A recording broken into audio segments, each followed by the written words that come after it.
Chronomotion. It is composed of two Greek words, actually one Greek, one Latin. Chronos, time, and motion. It is just opposite of locomotion, moving through space. Moving through time would be as length of as equivalent of, temporal equivalent of moving through space, so chronomotion.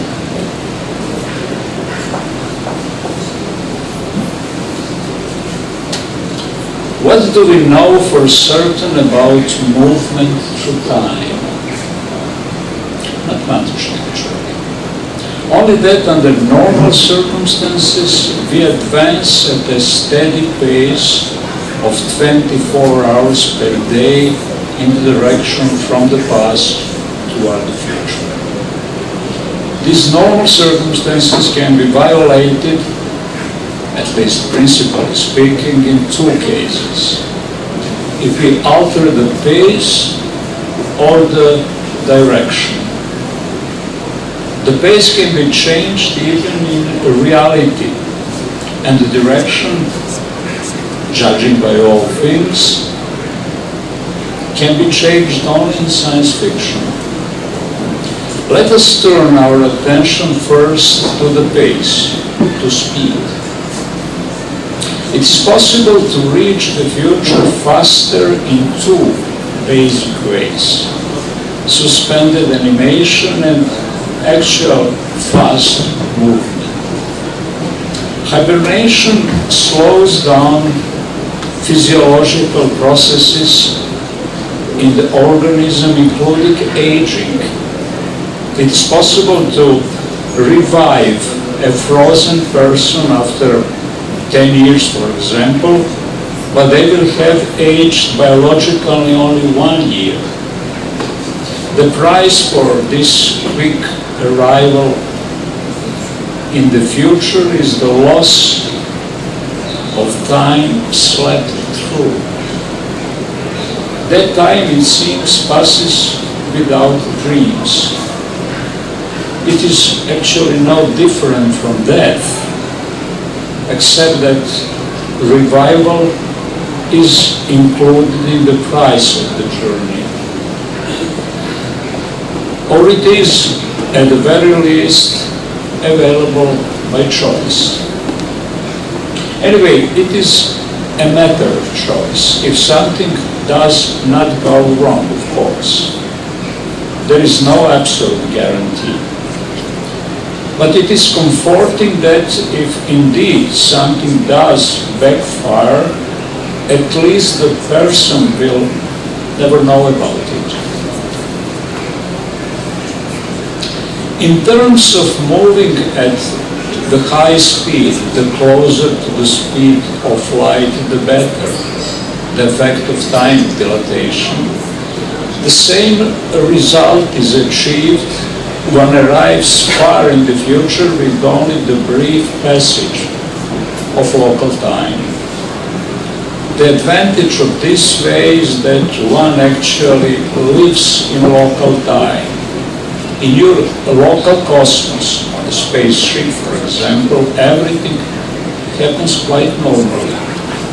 The usual waking state exists, as does the usual sleep cycle, this time with dreams, including the bad ones as well, if you are already inclined to them, or if you have bad conscience. If you could observe the external world, it would seem to you that events go on there at incredible speed.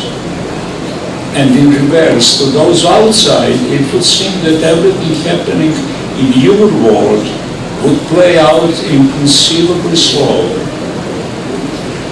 But this spying on one another is not possible. Two temporal streams are irreconcilably split, in reality that is. Does the accelerated pace of movement through time offer any literary consolation? Certainly, human drama, above all melodrama. Are there any more exciting melodramatic situations than the meeting of close relatives in completely mistaken time phases? For example, just after giving birth to her daughter, a young mother sets off on a time dilatation journey which will last only 1 year in her local time, but then when she returns, she will encounter the world from whence she came, which is 20 years older, so that she will meet her daughter, who is now the same age as she. In a literary sense, the idea seems steadily attractive, although the terrain here has already been thoroughly investigated because the factor of estrangement is relatively simple. The extreme cases of accelerated movement through time are those which occur in only genre-lovable points of reaching and exceeding the speed of light. Would time then stop completely, or might it even begin to go backwards? Would one here achieve a regression or progression, depending on one's point of view, from old age to youth, and even farther to birth? What comes before, that is, in the backwards view after? Birth. Death? Could it be considered that the man is dead before he is born? The estrangement is much less restricted here, but it is not certain that the human drama also grows proportionally. On the contrary, everything in good measure. Extremes are an uncertain means of support. The genre also allows the possibility that temporal streams with different rates of movement into the future do not remain separate after all, but that they come into contact, interweave. What happens when a slow and fast temporal streams meet? What kind of influence can they have on one another? Would the slower one be more authoritative than the fast one? Or perhaps it is the opposite.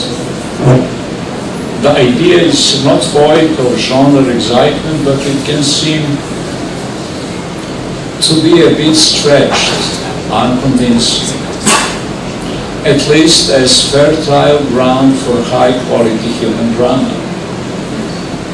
Finally, what is the last moment at which in one of two accelerated ways one can arrive in the future? Is there in and of itself such a moment? The end of time, the end of cosmos. Does the idea of the end of time make any sense whatsoever? What if time is not linear but cyclical?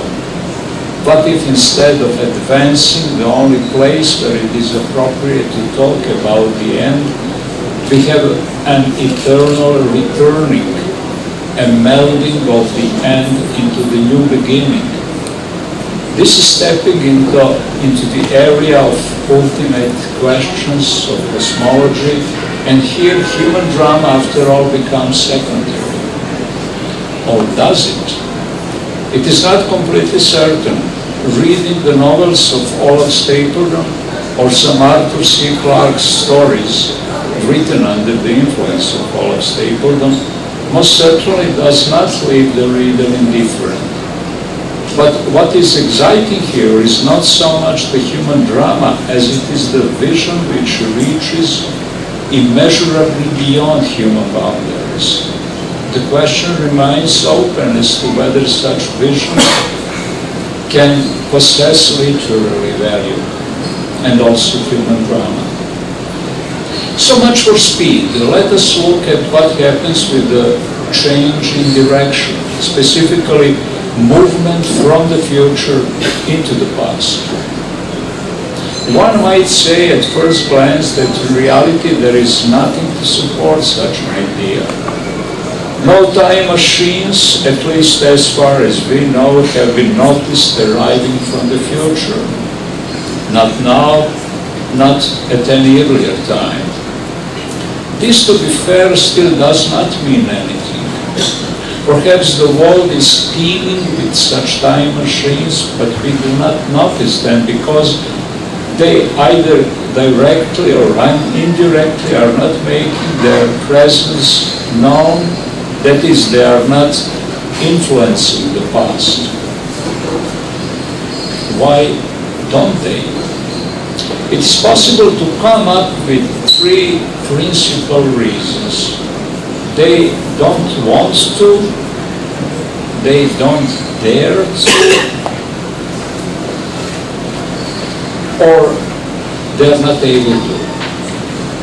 If they dare to and are able to, but still don't want to, the only one cause for that can be discerned. They're behaving as impartial observers who are avoiding getting involved in any possible way with the object of their observation. Those would actually be the ideal historians. They have a chance to directly study the past, which they have absolutely no desire to desecrate by interfering with it. Here there is plenty of dramatic tension, but it is somewhat simplified. Everything actually is reduced to whether it is possible to retain complete indifference toward the time being observed. The desire to take action in it can be truly powerful. It is fertile ground for an exciting story, but it basically remains somehow really simple. If they want to and are able to, but do not dare to, then it can be supposed that there is some sort of injunction keeping them from it. The purpose of the prohibition could be the protection of the future, which can be unexpectedly and irreparably disturbed if the fine weave of the past is changed, even in the slightest. Even the most harmless cause in this time can have truly heavy consequences in a later one. In order to avoid that, mechanisms or institutions are introduced to more or less effectively protect the past. This is also not void of human drama, but in terms of the genre, it is a bit unsophisticated and old-fashioned.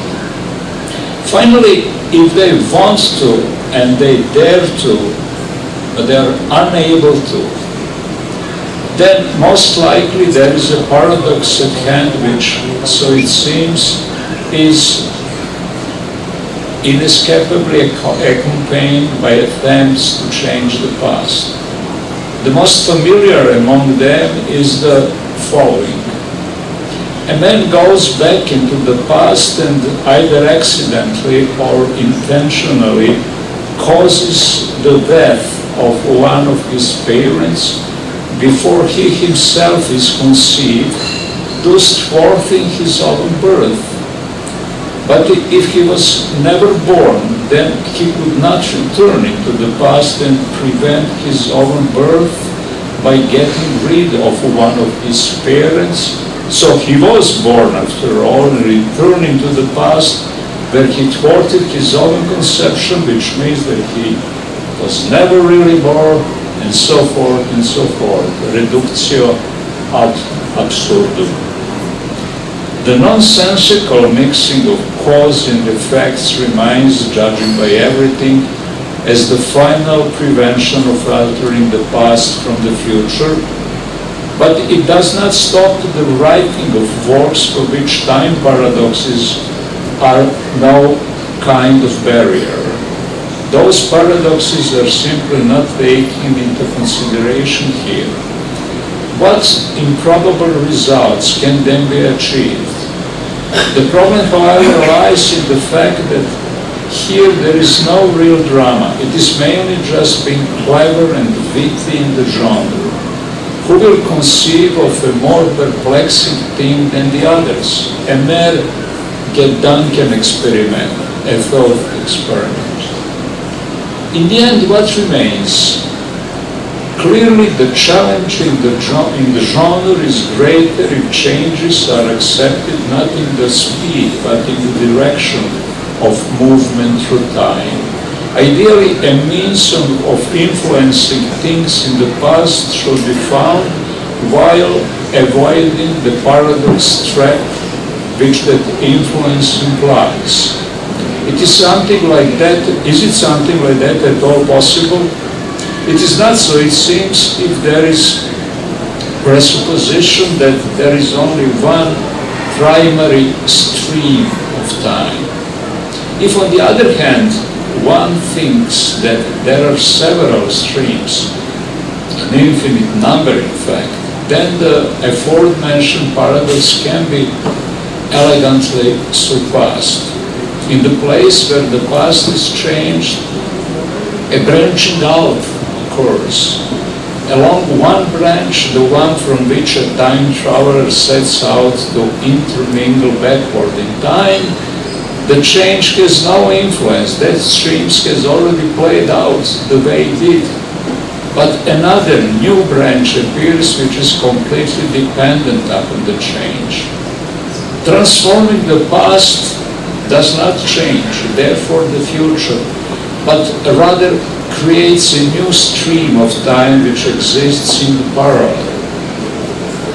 This is a case of a first-class idea in the genre about a specific kind of chronotree with literally infinite branching and forkings. The axis of the powerful dramatic tension here is created by the question of whether events in one stream can affect events in another. That is it possible to move from one stream into another? Likewise, what is the relationship between the different versions of the same character in the different streams of time? Obviously, this paradox, this understanding of the chronomotion theme is also not bereft of the danger of paradox, but it does not have to be crucial in a literary sense. Science fiction is not an experiment in theoretical physics, but a work of fiction. And works of fiction allow paradoxes in moderate doses. It goes without saying, and especially if they are very well conceived. Thank you.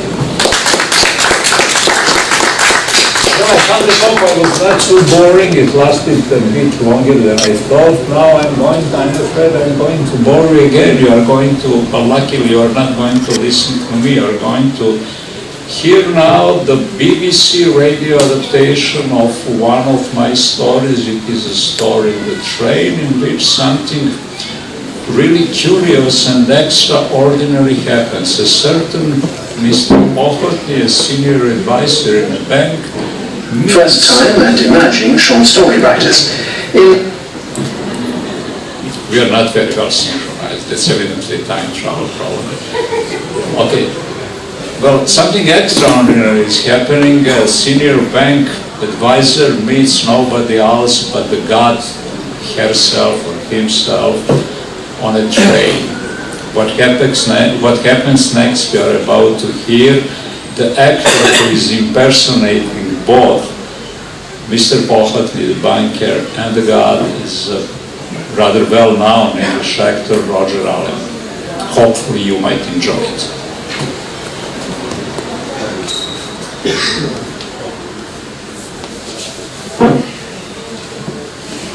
In The Train by Zoran Živković, an important businessman is faced with an intriguing dilemma when he encounters God on his journey into work.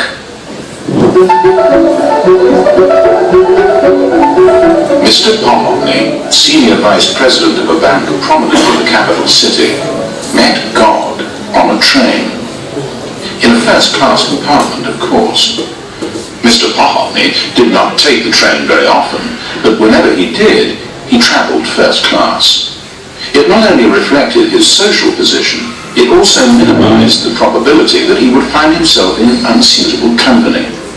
Indeed, before setting forth this time, he had even, guided by some premonition perhaps, briefly considered reserving all of the compartment's 6 seats to ensure that no one would bother him. But his banker's common sense had triumphed over that notion. It would represent too heavy an outlay to obtain something that, with a little luck, he might get quite free. Luck was with Mr. Popovny for almost 3/4 of the trip. Then, at a small station where fast trains did not normally stop, God climbed into the first-class car. The senior vice president did not immediately recognize God, of course. Although he couldn't explain exactly why, he thought at first that the gentleman who opened the door to his compartment was a retired army officer, most likely a colonel. He was a short man with greying, though still abundant hair, a trim moustache, slightly florid cheeks. He was wearing a suit of classic cut that cleverly disguised his somewhat excessive girth. God entered and favoured Mr. Popovny with a cordial smile and a brief nod. He sat in the seat next to the window across from him and crossed his legs. Then he looked his fellow traveller over, smiling all the while. In other circumstances, his bearing and demeanour would have greatly annoyed Mr. Popovny. Yet for some reason this stranger's staring failed to irritate him. He took it as a completely acceptable invitation to talk, thereby shortening the dreary trip. "I hope you don't mind the open window," he said. "Not at all," God replied. "It's very sultry." "It was often quite sultry during summer," the senior vice president remarked. Having delivered this truism, he realized that it was hardly a gem of perspicacity. "It's better to travel in other seasons," Mr. Popovny continued after a moment's reflection. "Then it's never sultry, and you don't have to open the window." "Yes," God agreed. "If you are able to choose, it's better to avoid traveling in the heat. Although sometimes in winter they overheat the cars, and then the window has to be opened for a short time to cool the compartment a bit. It's really much nicer when it isn't too hot. The worst time, actually, is during spring and autumn. Then someone always wants to keep the window open a bit for the sake of fresh air, while others are bothered by the draft." God sighed. It's not easy to satisfy people. There was nothing to add to or subtract from that conclusion, but it nonetheless put the senior vice president in a predicament. He wanted to continue the conversation, but they seemed to have exhausted the topic of opening the window. Nor did a single further conversational gambit spring to mind. Truly, what are the interests of retired colonels? They must be interested in military matters. Unfortunately, Mr. Popovny lacked the slightest understanding of the arts of war. "Let me introduce myself," he said at last, extending his hand towards the figure opposite. "Popovny, banker, senior vice president." God shook the extended hand and replied succinctly, "God." If anything surprised the senior vice president, it was the fact that he wasn't the least surprised to learn the identity of his travelling companion. All at once, it seemed quite natural that the heavy-set, grey-haired gentleman in the dark suit across from him should be God. Despite the composure with which he received this information, Mr. Popovny remained somewhat embarrassed.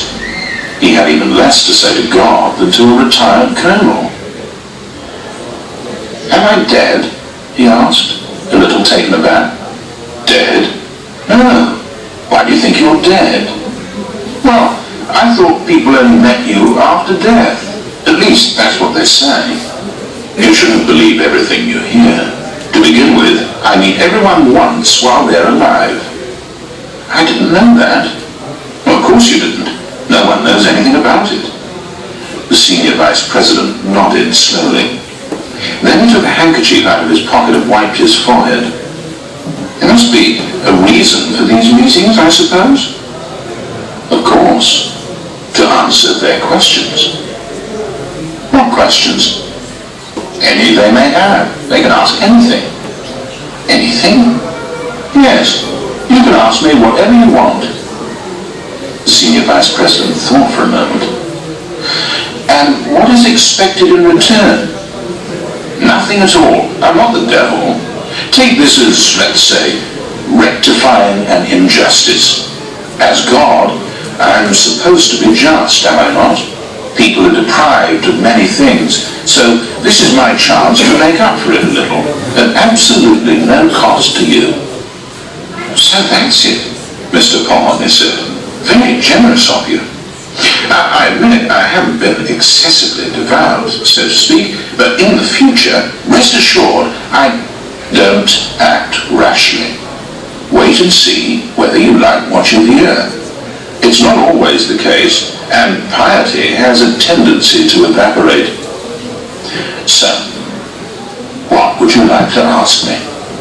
The senior vice president stopped twisting the damp handkerchief in his hand. This is all so sudden. I don't have time to think it over a little, to prepare for it. Surely there must be something you would like to find out, something that intrigues, even obsesses you. It's hard to decide. There are things that clearly interest me, but I must draw your attention to the fact that we don't have much time. Your station isn't very far away, and I will get off the train before you. I advise you to use this meeting to your very best advantage. There won't be another. Well, all right, here goes. As you see, I'm on my way to evaluate the reliability of a company that has asked our bank for a loan. A huge loan, almost 1/3 of our capital. If I recommend approval of the loan and it falls through, it will be a serious blow for the bank, perhaps disastrous. In any case, it will be the end of my career. On the other hand, if I turn down the loan and the job succeeds with the help of some other bank, I will completely lose my reputation. It would therefore be of invaluable assistance to know how to act. The smile disappeared from God's face. Are you sure you want to ask that? Yes, the senior vice president replied without hesitation. It is a very serious matter. As you wish. You might have asked me a more general, even transcendent question. But if you're not interested in that, oh, of course I am, Mr. Polly objected, interrupting God. I think about such things occasionally, indeed I do, but you see, at this moment, I see, God broke him off. You don't have to explain. Here is the answer to your question. Your evaluation will be that you should approve the loan, and you will not be mistaken. This time, the senior vice president did not attempt to suppress his sigh of relief. He was even briefly tempted to cross himself, but it seemed somehow improper. Thank you so much. I shall certainly become very devout. You can count on that. Perhaps, but not for long. Just 1.5 years. What do you mean? I assure you that I shall remain devout to the end of my life. Well, that's what I'm talking about. You have 1.5 years left of life. Mr. Polly squinted at his traveling companion. That's not possible, he said finally in a hushed voice. I mean, I'm completely healthy. I go to the doctor regularly for a checkup. People die of other things than illness. You, for instance, will commit suicide. The senior vice president raised his handkerchief to his mouth and wiped the corners with trembling movements. Why would I do that? Because you will make a mistake that will lead to your bank's ruin.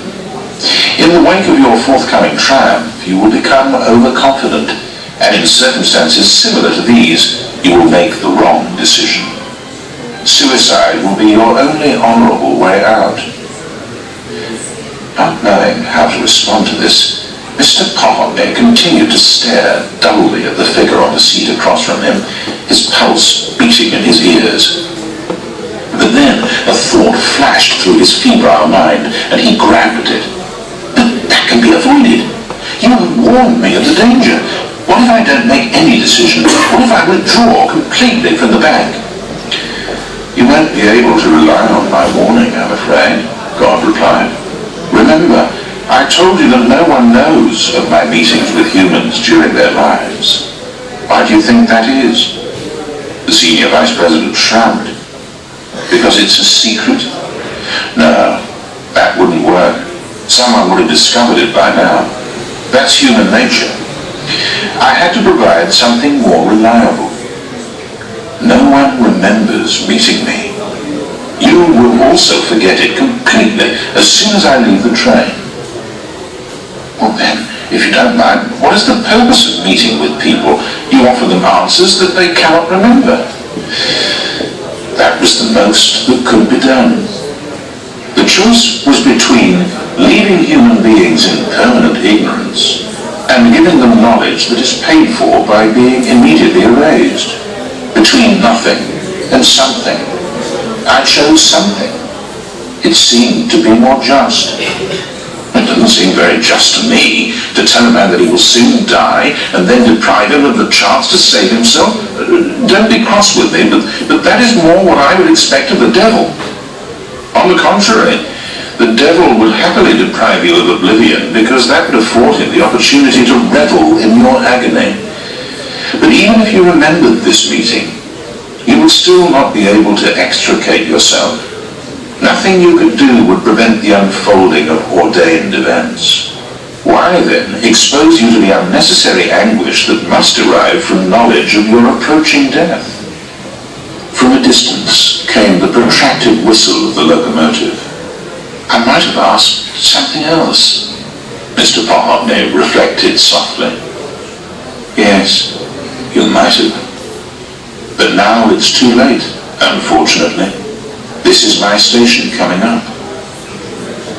It's not easy to find the right question to ask God, I know. But if it's any consolation, it is also hard to satisfy people, as we had already concluded. God stood up and offered his hand to the senior vice president. Goodbye, Mr. Popovne. It was a pleasure to meet you. Mr. Popovne stood up and shook the proffered hand. Goodbye, he replied, although it seemed to him that the word was not quite suited to the moment. When the train started moving several minutes later, the senior vice president raised his eyes from the book he was reading and briefly looked out of the window, wondering why they had made an unscheduled stop at this small station.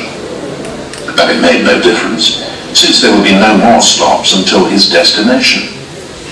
Now it was certain that he would be alone in the compartment to the end of his trip. Wisely had he decided not to buy up all the seats. A successful bank vice president must make the proper decision at all times. This was a good omen for the evaluation he must shortly make.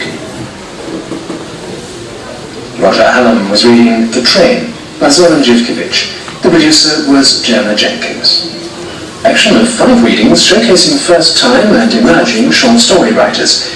In The Train by Zoran Živković, an important businessman is faced with an intriguing dilemma when he encounters God on his journey to work.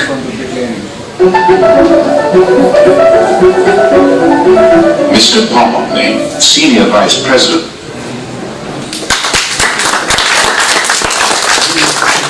One more thing which will be available to those of you who are not fluent English speakers who understand Serbian, because actors are going to act in Serbian.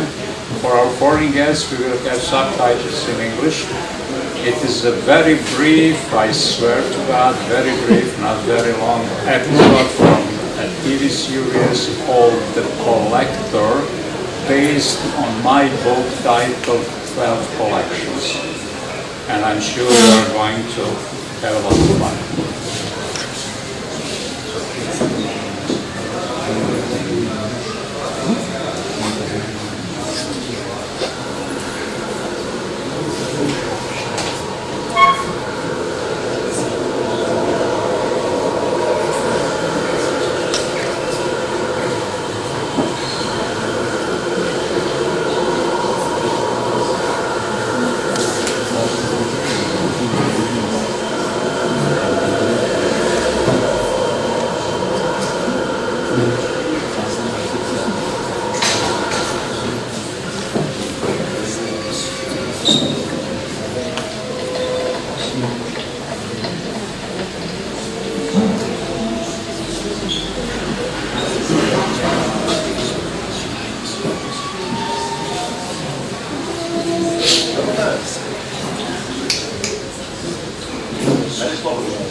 Zahvaljujem.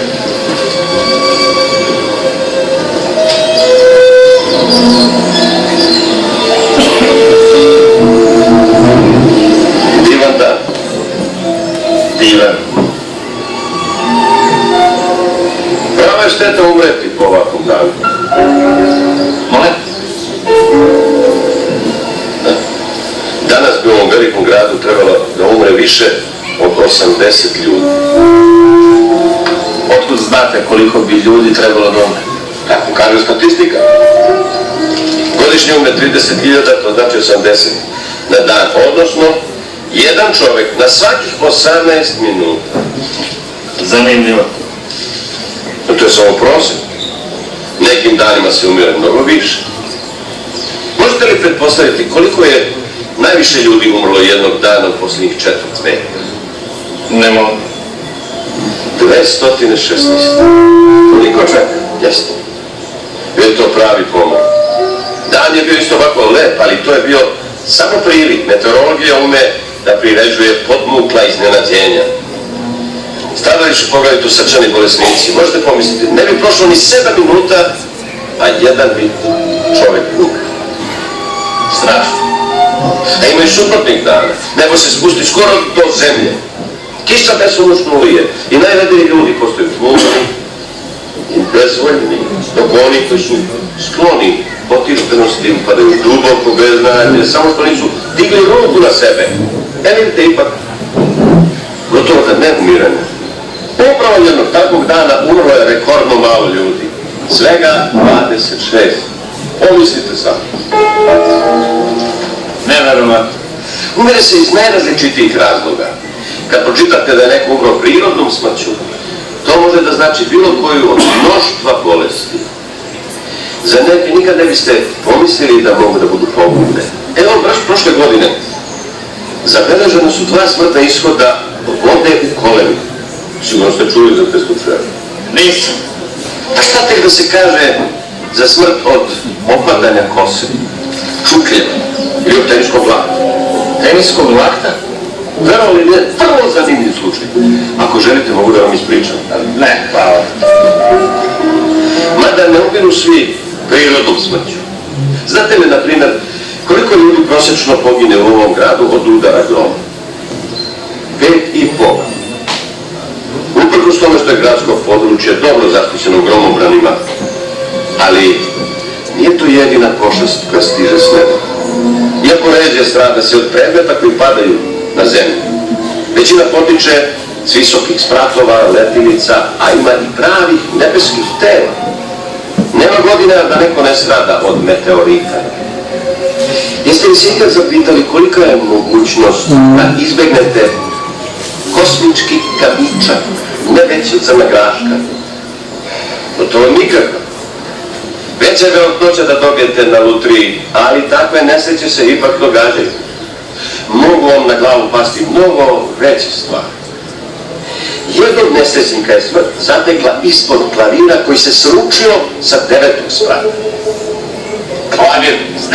sprata. Premeštali su ga na 7. kroz prozor kada je uže puklo. Ali u toj nesreći ima nekog smisla. Poginuo je penzionisani štimer klavira. Šta međutim reći za berberina koji je na sred gradskog trga ostao spljeskan ispod slova? Ne znate za taj slučaj? Ne. Gostovao je neki cirkus. Iz reklamnih razloga spuštali su životinje okićene zastavicama i balonu. Uša na slonovom padobranu se zapetljala i ceh je platio nedužni berberin. Naravno, spadao je slov. Stvarno. A naravno ima i srećnih ishoda. Nedavno jedan nesmotreni samoubica skočio s nadvožnjaka pravo na glavu vatrogasca u civilu koji je to slučajno prolazio. Vatrogasac je ostao na mjestu mrtav, a samoubica prošao samo sa ovakvim pogledom. Sve je to jako zanimljivo, ali zar ne mislite da bi se po ovako lepom vremenu moglo pričati i o prijatnim stvarima nego što je uvijek? po ovakvom datu. A više, mislim, dobro osjećam. Odlično. A osjećao bih se još bolje ako biste mi dali autogram. Moj autogram. Da. Ali šta će vam moj autogram? Ja nisam nikakva slavna ličnost. Niste još, ali ako biste postali, onda bi vaš autogram dobijen, jer dok niste bili slavni, naročito vreme. Ne vidim jedino po čemu bih mogao da budem slavan, znate. Sasvim sam običan čovjek, a ni po čemu se ne ističe. Nemojte tako, i obični ljudi mogu da se proslave. Evo, na primjer, uzmite ovog penzionisanog štimera, berberina, vatrogasca koje sam pomenuo. Oni su dobili neverovatan publicitet. Postali su medijske zvezde. A dobro, sad ne bi mi baš prijalo da postanem slavan po tome što će mi na glavu pasti klavir, slon ili neuspjeli samoubica. Svakako, ali čovjek nije u prilici da bira. To se dogodi mimo njegove volje. Nadam se da mene ništa slično neće zadesiti. Nećete imati puno koristi od toga autograma, vidjet ćete. A to su rekli i ostali, a ti su se prevarili. Koji ostali? Štimer, berberin, vatrogasac i drugi mnogi. Evo, vidite koliko ja ovdje imam autograma. A čiji su to autogrami? Ljudi koji su poginuli tako što je nešto dozgo palo na njih. Ja sam kupio samo njihove posljednje potpise. Ima još mnogo izvrsnih priča u mojoj zbirci. I neobičnijih od ove tri. Naravno, neću biti u prilici da vam ispričam, jer vam vreme ističe. Imate još oko 45 sekundi. Do čega? Odozgo će se nešto sručiti na vas. Šta? Ne smijem da vam kažem, smijem samo da vam kažem da ćete se neobično pročuti. Na medijima će se danima pričati o neverovatnoj nesreći koja se zadesila, a vaš potpis bit će dragulj u mojoj zbirci, a sada vas molim da me izvinite, moram što pre da se udaljim. Nije uputno ostati u vašoj blizini. Prijatno!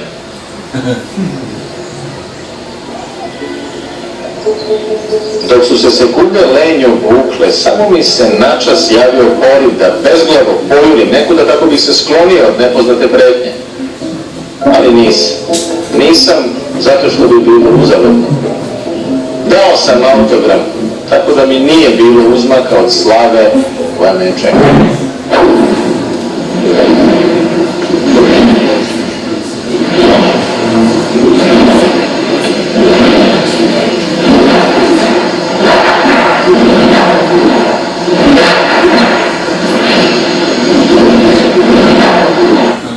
Will anybody interested in my autograph?